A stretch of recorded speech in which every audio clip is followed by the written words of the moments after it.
Kill Count, where we tally up the victims in all our favorite horror movies. I'm Zoran, my house is a pop culture museum Gavoyich, and today we're looking at The Collection, the 2012 sequel to The Collector. While the $3 million original did well enough in theaters, it really found its audience on home video. Co-writers Patrick Melton and Marcus Dunstan were writing Saw 3D when producers asked them to make a follow-up with triple the budget. They agreed and approached the sequel with aliens as their guiding light. First Deep Rising, now this? I need to branch out what I'm watching. Well. No!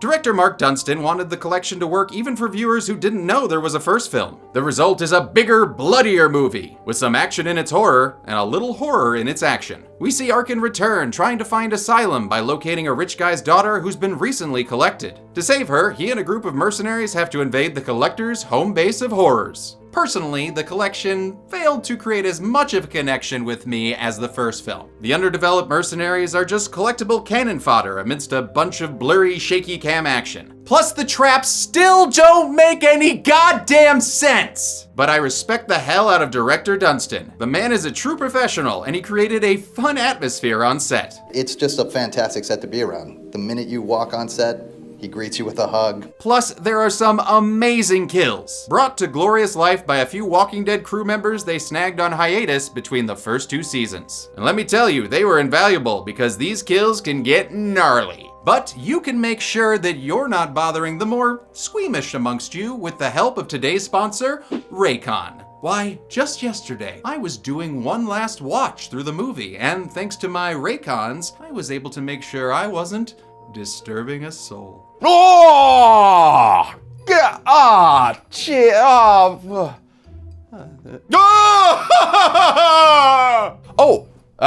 Hey, Assistant Fiona.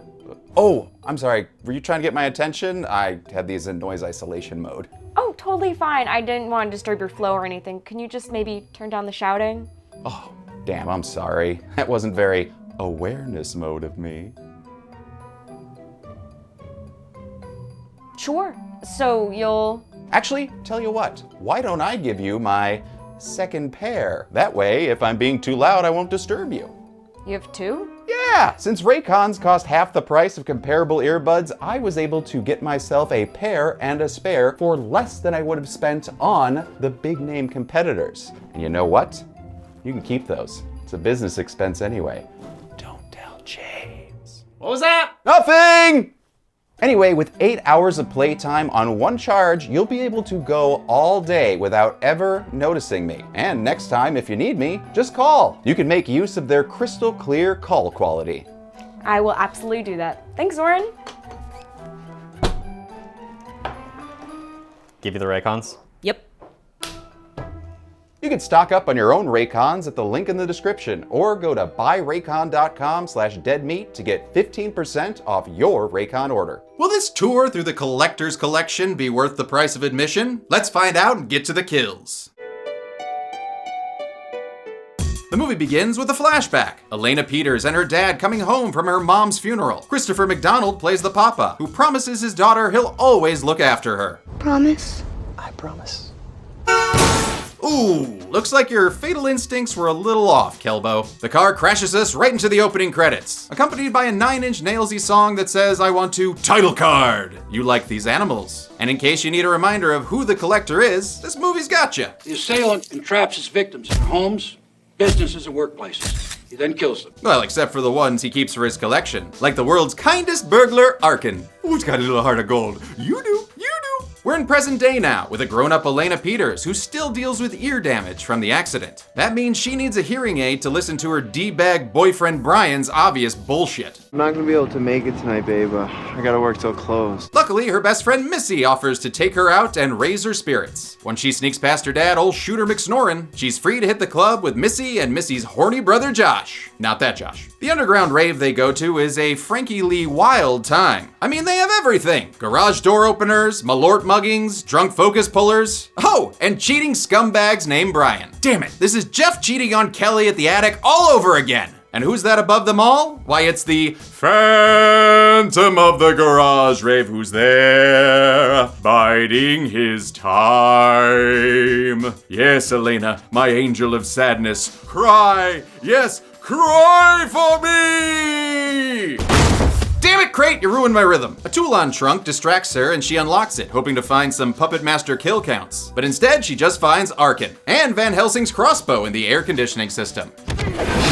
And yes, I rewatched Van Helsing because you asked me to, and it's fine. CGI still is garbage. The shot wakes up a Michael Bay transformer in the walls, ultimately triggering a steam-powered combine harvester above the party. Damn, I guess this place really does have everything. Only Brian notices the stabby thresher spinning on the dance floor. Oh, whoa. But before anyone can call 911, Brian makes like a man without a hat and leaves his friends behind. Cause if your friends just dance and go for romance, then they're going on the count. This is definitely the film's most iconic scene and was inspired by a mandate from the financiers who wanted a younger, sexier cast. Melton and Dunstan only had one question. So we said, well, how long do they have to live? And they're like, oh, we don't care. I'm like, okay, it's This machine puts an end to the last party in Zion, turning this rave into a grave. But a few party monsters get special attention, like little bro Josh, the girl he was macking on, and the DJ who gets tossed onto this Candyman wall. Woo! This puts that blood raven blade to shame. Now, you'd think that this would be a pain in the ass to count. Yeah, I can believe it. But thankfully, director Marcus Dunstan did our job for us. We had to eviscerate 236 people. Since we see the mass slaughter and we're given a specific number, we can put 236 people on the count. Please keep giving us exact figures, horror filmmakers. We're begging you. Although it kinda does put Josh out of a job. The special effects team was led by David Fletcher, a man whose previous credits are too numerous to list. The Combine was basically an erector set made of pieces cut by water jets and soldered together. It weighs approximately 1,500 pounds. It's 26 feet across. It's a variable speed motor, so it can travel at whatever speed we choose to have it travel at. Oh, so that could actually kill someone. The blades are all rubber. We do have real blades for it, but there was never a requirement for us to use them.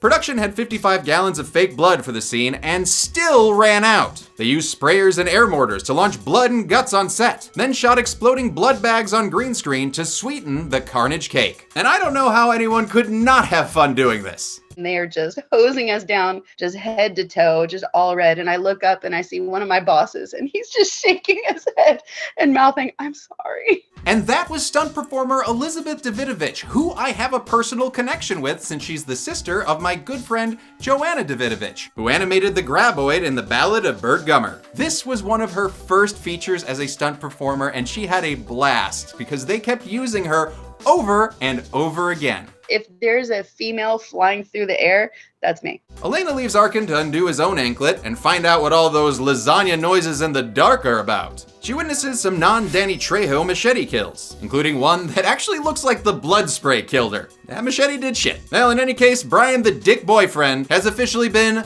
unfriended.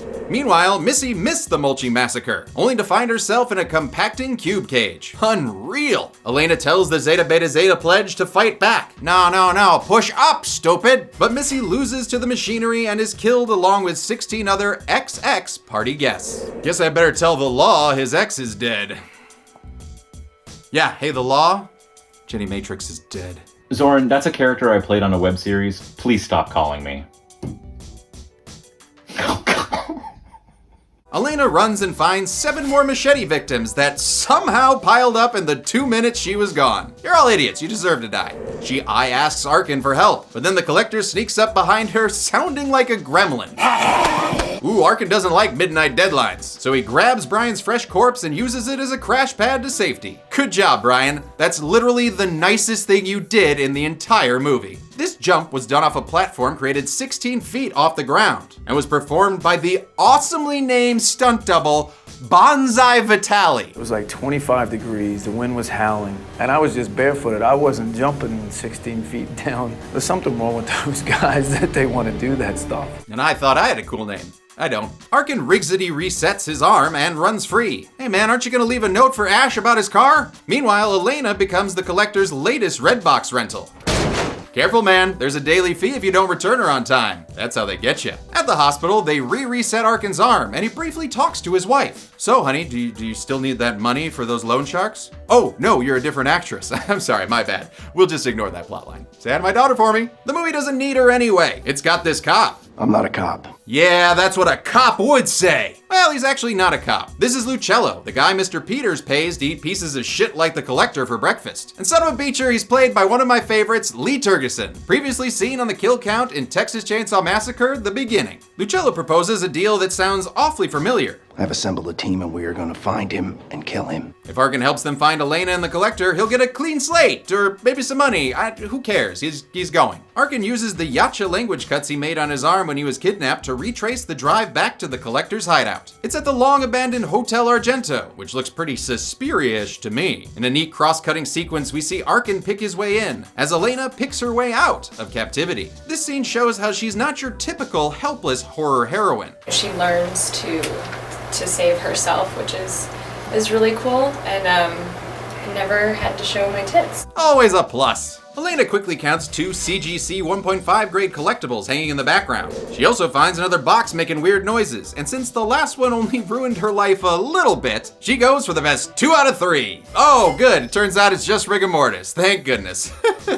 I mean, I'm sorry for your loss. The Collector comes back to add one more body to the count that offends YouTube's violence and nudity sensibilities, before checking on his arachnophobia buddies. Ooh, you want to make some new friends, Elena? The filmmakers were at the end of their booby-trapped rope trying to cast Elena when they spotted Emma Fitzpatrick in The Social Network. She brings a believable toughness to the role, even if she had some fears on set. The scene originally called for real spiders to crawl all over her, but just the thought of it made her cry for 5 hours. To keep her from dehydrating further, they switched to comp spiders, but she still shook when Dunstan directed The Invisible Kind. Luckily for her, a burglar alarm distracts the Collector before the 8-legged freaks get any freakier. Unluckily for Arkin though, Lucello violates the Ripley rule and forces him inside. It's the same deal, Arkin. I'll kill the guy, but you gotta help us find Elena. Seems like Lucello might be closer to Elena than her father is, and is the reason she survived the accident. Although I give credit to that goatee. The Commandos leave a guy named Lynn to guard the door, then head inside as the Collector laces up for the big game. Poster shot! The Collector's Cave was brought to life by Walking Dead production designer Graham Grace Walker. They didn't have the budget to build a full set, so they literally went old school with an old school in Atlanta. The medical room was built in the school's kitchen with set decoration by Graham's wife, Kristen Donaldson Walker. Together, they added an amazing level of detail to the film. They were 2 selfless, wildly dedicated artists that were really responsible for telling the story of who our villain was. As Elena struggles to find a die-hard joke that hasn't already been made, Lynn the doorman gets a surprise hug from the Collector, who sounds like a cougar for some reason. The Sulaco rejects are too busy getting jump scared to notice.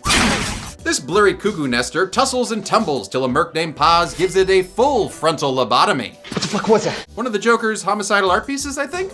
Turns out the Collector loves degrading the value of his human collectibles, driving them insane with torture and hard drugs, making them like a zombie. He's not a zombie, he's just a person. But they scream like idiots and act like zombies, so I'm gonna call them Screambies.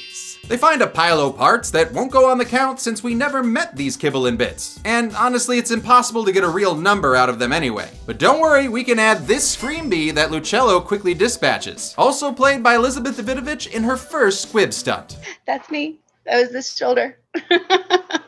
Oh, look. Oh, no, I still have a Band-Aid. Turns out Elizabeth was actually an Eliza witch, alerting a nearby Screambee horde. Fast cuts and blurry close-ups make this difficult to count. So what do you say, Josh? Oh, what, now you need me? The director didn't give you a number? Whatever, it's 7. Enjoy. Cool. We'll add 7 sassy Screambees to the count. The Anti-Collector Task Force retreats as Elena discovers another trunk she just has to open. Really? Inside the LA Lakers trunk, she finds a Harley Quinn personator named Abby, who's so traumatized by the masked magician she doesn't even want to escape. Good thing the Commandos have no such hesitation, following bloody footprints into a room full of crates. They find a half-naked man who speaks only in riddles. I didn't make it. What didn't you make? The collection. They don't ask for a lifeline in time, and the bomb strapped to his neck gets his final answer all over them. The explosion somehow triggers a spike trap, and these 3 random spikes hit non-Dr. Dre, killing him and leaving some blood for a La Magra resurrection ritual. With the group distracted by the kill count graphic, Arkin's able to slip away. Not Ali Portman and Dolly Dearest stick together to avoid confusingly stupid trap mashups. And when something sets off Elena's hearing aid, it reveals Abby as a raging autist. You have a hearing aid. You're not strong enough. You're at a disadvantage. Oh yeah? Tell that to Reagan. The hall monitor breaks it up and chases Elena into the ceiling. And only one man is well versed enough in the collector's game to save her now.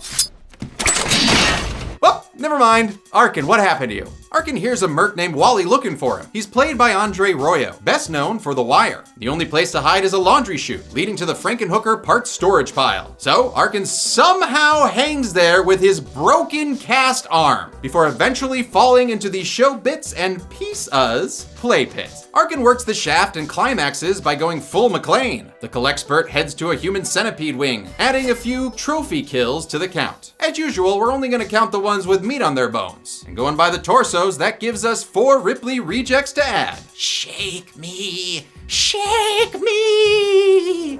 These meat trophies were built by makeup effects designer Gary Tunnicliffe and his team. And boy, was it a lot of work. I think he maybe took an hour off to sleep on New Year's Eve. Tunnicliffe also fully sculpted some bodies seen earlier and designed the collector's mask. It's actually very comfortable to wear. Tunnicliffe's work has been seen on this show before in Halloween 6 and Resurrection, as well as Hellraiser Bloodline. Oh, and all those later Hellraisers that James still hasn't covered. I'll get to them! Not everyone is dead in this Bodyworks exhibit though, as Arkin finds a woman nailed to the wall by her hands, elbows, knees, not toes, but who knows? The collector doesn't like when Art speaks to him, so he just up and slits her throat, which is apparently all he came in here to do. I don't get you, man.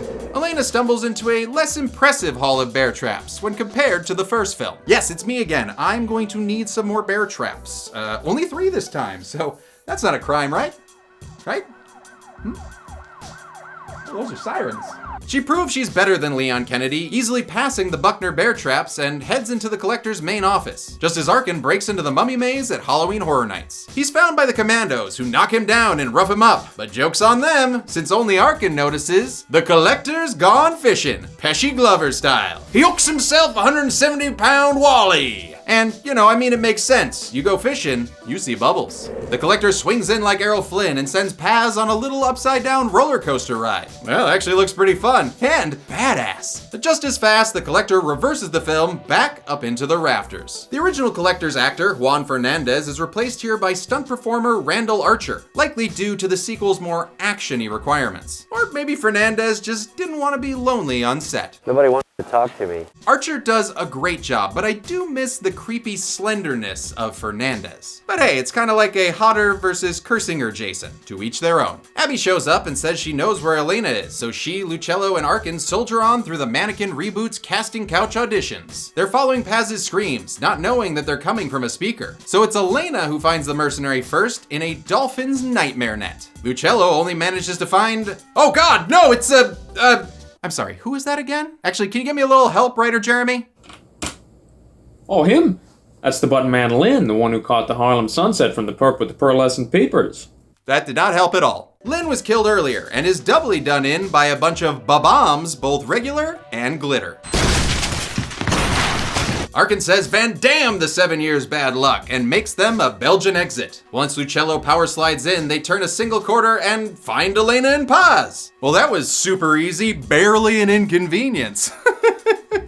Oh, I'm being sued by Ryan George. The reunion shows us there's nothing stronger than the bond between a girl and her father's employee who dragged her from a burning car once. But hey, now Elena's trapped in an equally bad situation, and to get them out of it, Arkin shoots a homeless guy. Some of it's straight up wish fulfillment, like taking a cheap shot at a hobo near a burning barrel, perhaps. Uncomfortable laughter. Arkin reasons the gunshot will bring cops around. I mean, honestly, this place is pretty desolate. I don't think it's it. And there they are! Okay, 30 seconds later. Whew, that's a good response time. Arkin shows the cops where they are with a felonious salutation, which is right around the time Abby reveals that her favorite city is Stockholm. He likes me, Paz thinks Sweden is overrated, so she knocks Abby onto the count with another convoluted trap, triggered by 3 nails and a closing track by Iron Maiden. Hallowed be thy name, dear Abby. The collector's kill Lexa sets the mood for the premiere of his deadliest trap yet. A gun and 2 dogs! He's able to clip Lucello and put down his own dog after Arkin stabs it in the neck. Why does this man hate dogs? He doesn't even hate anything else. I guess that's why he sticks to the mousetrap crap. The collector snatches Elena again, leaving the rest of the gang to wonder, who Who the fuck closed those doors? But Lucello is more concerned with the boo-boo button he's landed on, because it looks like the claw is gonna get him eventually. So he tells Arkin, "I love you, man!" And Arkin says thanks by going to rescue Elena. I'm going crazy at the collector's home, where he's got sculptures made out of bone. I can explode, get shot, or just cry. Yeah! There's so many ways that I could die. I can shoot a hobo or get killed by the claw. I can stab a scream, be a doggy in the trial. Going crazy at the collector's home. Maybe he'll collect me. Hey kids, come to the Collector's Home today and you can get a free video rental from Redbox. Late fees still apply upon inevitable death. They ditch the dead weight and again find Elena, who gives them an Akbarian warning. Just like in the first film, Arkin skips the sticks and stones. What kind of pussy are you? But his taunting doesn't stop the Collector from leaving and lighting this ridiculously long Mission Impossible fuse. Collector! Realizing they can't escape, Arkin volunteers to turn into a bootleg Mr. Fantastic. I need you to step on my forearm. And it's Elena's bootleg that allows him to stretch his arm through the bars. After they're free, Paz resets the arm, but come on, that thing's just gotta be oatmeal by now. As the Collector moves on to collecting insurance money, the survivors lower themselves to the ground floor gallery to escape. They get there right as the building goes boom! And when it came to this explosion, it was no easy task. 2 months of prep, but somehow he did it in 2 weeks. Production pumped propane, 2,000 gallons of propane, into the building, and then used Nephilim bombs to ignite it. Not Nephilim, the biblical giants that would be better suited if this was a flood scene. Before they can exit through the museum gift shop, the Collector cuts in with a double shoulder stab to Paz. But there's no way that, I'm sorry, what? A kill graphic? Are you serious? 2 shoulder stabs wouldn't kill anyone. Come on, Dunstan, you need to check in with reality. The Collector doesn't care that Arkin's arm bones are applesauce, and he shows him his insect collection the hard way. Whoa, it's not looking good. If only something disgusting could distract him. Oh, come on! The dog capitation heralds Lucello's return, who's been carting around this pawless patroller's carcass like a weirdo. The bodyguard borrows Paz's neck knife and takes the Collector's head on, mano a cello. Well, it's a shame he's no Brodsky and really sucks at knife fighting.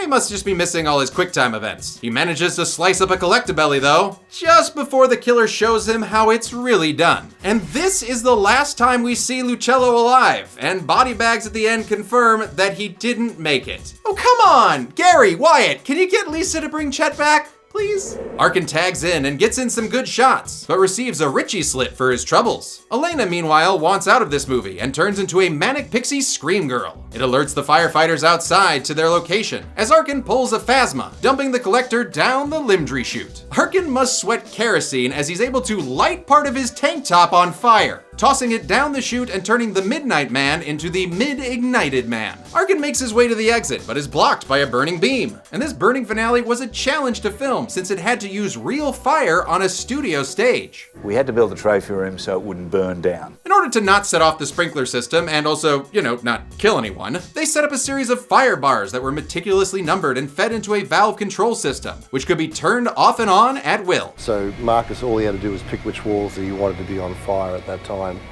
and it would happen. Arkin's finally ready to exit this franchise, but Elena ain't doing part 3 alone. So she breaks the glass on the Cronenbergian creations, extinguishing a path for Arkin to get through. She's able to do what he couldn't do at the beginning of the movie, and save him. Hooray! Trauma blankets for everyone! Oh, and a rich papa for you, Elena! Good job, Goose. You get paid for that second day of work. All that's found of the Collector is his mask, meaning he was able to make it out alive. And I'm gonna note, since he made it out, maybe he took some of his Scream-Bee pets with him, since there's no way of knowing how many were left in the building and if they perished in the fire. Arkin decides to track down every bug-type Pokeperson in a 200-mile radius, until he finds the right one in a quaint 4-bedroom, 2-bath. Oh, nice! Is there an HOA on this? Because I'm interested in putting in a bid. Inside the Collector's non-owl house, we hear some backstory for the character on the radio. Turns out his dad was an entomologist who went crazy from ingesting taxidermy chemicals. Slaughtered his whole family and sat them at the Thanksgiving table. Well, not the whole family. I believe the little boy. Arkin confronts the man who is a completely different ethnicity than the exterminator in the first film, and we get the Collector's one and only line. Are you here to kill me? Nope, he's here to collect your ass! And the movie ends with Arkin violently shoving the collector into a trunk prison of his own. Did this collection inception give us a high kill reception? Let's find out and get to the numbers. Ah, damn it. James, are you in here again? Ugh. Oh, it's empty. Why? Stop! Solid. But wait! Who's gonna do the numbers? Oh, wait. Oh, okay. Actually, this is good right here. All right.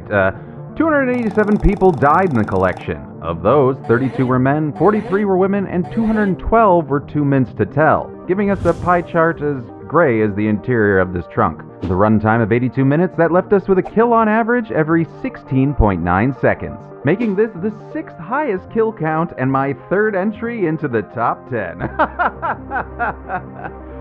Can you wheel me to the bathroom now?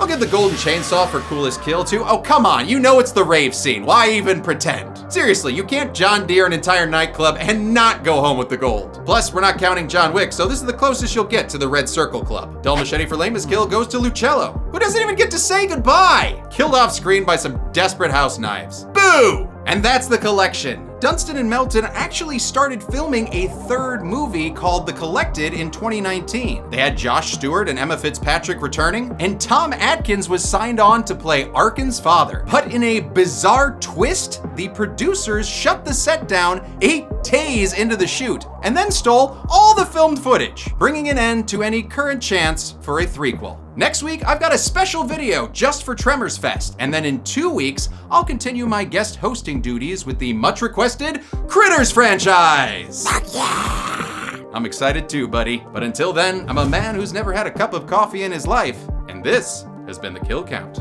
Oh, and we're done. Okay, let me have that flannel. Thank you very much. I would like to take a moment and thank River Lev Studios, who did the collector mask that is on set, and then the one that Ben was wearing was done by Nightmare Fuel Studios. Thank you so much. Those things are just horrifying, absolutely horrifying things. Thank you, Ben, for being the collector, because that mask probably wasn't super comfortable. It was, because Nightmare Fuel Studios does good work, but sometimes masks can be a little claustrophobic. Hopefully you've been tuning into the Patreon. We still got more stuff there. I've got fun videos coming out for the channel. I've got a Tremors video coming out where I was at Tremors Fest. Amazing. I did get an interview with Michael Gross. Oh, and I forgot, in case anyone was curious what my tattoos are, these were drawn on by Fiona. I've got the what, why, and how, because I always ask that about the collector's work. And then over here, I've got Bixby! And yes, just want to also thank Executive Assistant Fiona, who did set deck here and everything. And I don't know if you can see it, but there is so much razor wire that she put all over this. Don't listen to me anymore. Why don't you just go out and be good people?